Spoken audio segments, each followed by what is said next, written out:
大家好，我係錦繡商場美聯物業嘅崔導，今日帶大家嚟睇下我哋呢一度錦繡花園嘅950兩層屋，佢嘅實用面積咧都係950尺，而我身處嘅呢個地方咧就係佢嘅客廳同埋飯廳啦。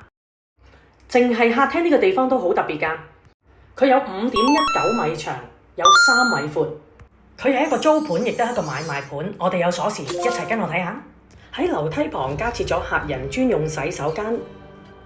廚房亦都有新裝修過，10級以上就係睡房區，由2個洗手間改建成一個比較大嘅浴室，潔具都換過晒。響隔離咧就係主人房，衣櫃門都更換過。旁邊嘅小睡房，另一間嘅睡房咧配翻同主人房一樣嘅衣櫃門。再上一層咧就係佢嘅閣樓啦，冇計實用面積，真係贈送空間。有興趣嘅話，打電話俾我崔導預約睇樓啦。